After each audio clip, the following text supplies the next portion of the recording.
Hello दोस्तों, कैसे हो आप सब। जॉब यूनिवर्सिटी चैनल में आप सभी का स्वागत है। अगर आप ऑलरेडी किसी बैंक में वर्क कर रहे हो, किसी प्राइवेट बैंक में या फिर किसी सरकारी बैंक में वर्क कर रहे हो और आपकी मिनिमम 3 इयर्स के वर्क एक्सपीरियंस हो चुकी है, तो आपके लिए बहुत बड़ी अपॉर्चुनिटी निकली हुई है बैंक ऑफ महाराष्ट्र की तरफ से। बैंक ऑफ महाराष्ट्र एक पब्लिक सेक्टर बैंक है और इसकी हेडक्वार्टर पुणे में है और ब्रांचेस ऑल ओवर इंडिया में है। तो सिलेक्शन के बाद आपकी पोस्टिंग कहीं भी हो सकती है। ये वैकेंसी निकली हुई है स्केल 2 एंड स्केल 3 पोस्ट के लिए। स्केल 2 में स्केल 2 एंड स्केल 3 दोनों में ही जर्नलिस्ट ऑफिसर की वैकेंसी निकली हुई है और स्केल 2 में टोटल 400 वैकेंसीज निकली हुई है। स्केल 3 के पोस्ट में टोटल 100 वैकेंसीज निकली हुई है। तो यहां ओवरऑल टोटल 500 वैकेंसीज निकली हुई है। सबसे पहले बात कर लेते हैं सैलरी की। तो स्केल 2 के पोस्ट में ज्वाइन करने के बाद आपकी बेसिक पे रहेगी 48,170। तो आपकी मंथली सैलरी बनेगी 70,000 इन हैंड।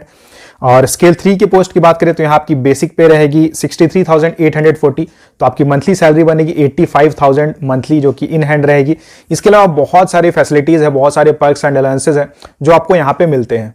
और मैं हमेशा रिकमेंड करता हूं कि अगर आपको फाइनेंशियल कोई प्रॉब्लम नहीं है, आप ऑलरेडी अगर वर्क नहीं कर रहे हो और प्रिपरेशन कर रहे हो बैंकिंग एग्जाम्स की, तो अलग बात है। अगर आप सपोज कि आपको फाइनेंशियल प्रॉब्लम है, फैमिली की कंडीशन उतनी अच्छी नहीं है और आप जॉब कर रहे हो कहीं भी और इसी के साथ अगर आप प्रिपरेशन कर रहे हो बैंकिंग एग्जाम्स की, तो मैं यही रिकमेंड करूंगा कि आप हमेशा किसी बैंक में ही ज्वाइन कर लो, एज ऑफिसर वहां वर्क करो। क्योंकि बहुत सारी बैंक्स है जो कि एक्सपीरियंस बेसिस पे जॉब्स निकालती है, जैसे कि एसबीआई की सीबीओ जो आपने देखा, वहां पे एक्सपीरियंस रिक्वायर्ड रहती है। उसके बाद अभी बैंक ऑफ महाराष्ट्र की जो वैकेंसी निकली हुई है, इसमें अगर आपके पास एक्सपीरियंस है तो आप स्केल 3 स्केल 2 पोस्ट में अप्लाई कर सकते हो। उसके बाद आरआरबी रीजनल रूरल बैंक की जो वैकेंसी निकलती है स्केल 2 एंड स्केल 3 पोस्ट में, वहां भी एक्सपीरियंस रिक्वायर्ड रहती है। तो बहुत काफी अपॉर्चुनिटीज आपके पास रहती है। एंड सबसे बड़ी बात होती है कि यहाँ कंपटीशन बहुत कम रहता है, तो एग्जाम क्वालिफाई करना काफी इजी हो जाता है। एंड डायरेक्टली आप स्केल 2 स्केल 3 के पोस्ट में जा रहे हो तो आपको प्रमोशन की भी ज्यादा टेंशन नहीं रहेगी। क्योंकि स्केल 1 में अगर आप ज्वाइन करोगे तो उसके बाद 4 साल 5 साल लग जाता है स्केल 2 जाने में कई ऑर्गेनाइजेशंस में, क्योंकि ये जो प्रमोशन होता है ये ऑर्गेनाइजेशन वाइज डिपेंड करता है। तो इसलिए मैं हमेशा रिकमेंड करता हूं कि अगर आप ऑलरेडी जॉब कर रहे हो तो आप कोशिश करो कि बैंकिंग सेक्टर में आप जॉब करो, अगर आप बैंकिंग सेक्टर में आगे अपना करियर बनाना चाहते हो। एलिजिबिलिटी क्राइटेरिया की बात करें तो स्केल 2 एंड स्केल 3 पोस्ट दोनों में ही ग्रेजुएशन रिक्वायर्ड है। अगर आपने ग्रेजुएशन किया हुआ है और आपके मिनिमम 60% मार्क्स हैं तो आप यहां अप्लाई कर सकते हो। और अगर आप SC ST OBC या PWD कैटेगरी में आते हो और आपके मिनिमम 55% मार्क्स है तो भी आप यहां अप्लाई करने के लिए एलिजिबल हो। और इसके अलावा अगर आपने कोई प्रोफेशनल कोर्स किया हुआ है CA CMA CFA तो यहां आप अप्लाई कर सकते हो। एक्सपीरियंस रिक्वायर्ड है यहां पे, जैसा कि मैंने बताया कि ये स्केल 2 स्केल 3 की पोस्ट है। तो स्केल 2 के पोस्ट में मिनिमम 3 इयर्स एक्सपीरियंस रिक्वायर्ड है। किसी भी बैंक में अगर आपने वर्क किया हुआ है एज ऑफिसर तो आप यहां अप्लाई कर सकते हो। और स्केल 3 के पोस्ट के लिए मिनिमम 5 इयर्स की एक्सपीरियंस रिक्वायर्ड है। यहाँ पे 5 इयर्स जो आपका एक्सपीरियंस रहेगा वो एज ऑफिसर होना चाहिए और उसमें से 1 ईयर आपका as branch manager work experience होना चाहिए। एज लिमिट की बात करें तो स्केल 2 के लिए अप्लाई करने की मिनिमम एज 25 इयर्स है एंड मैक्सिमम 35 इयर्स है। और स्केल 3 की पोस्ट के लिए मिनिमम एज 25 इयर्स है, मैक्सिमम 38 इयर्स है।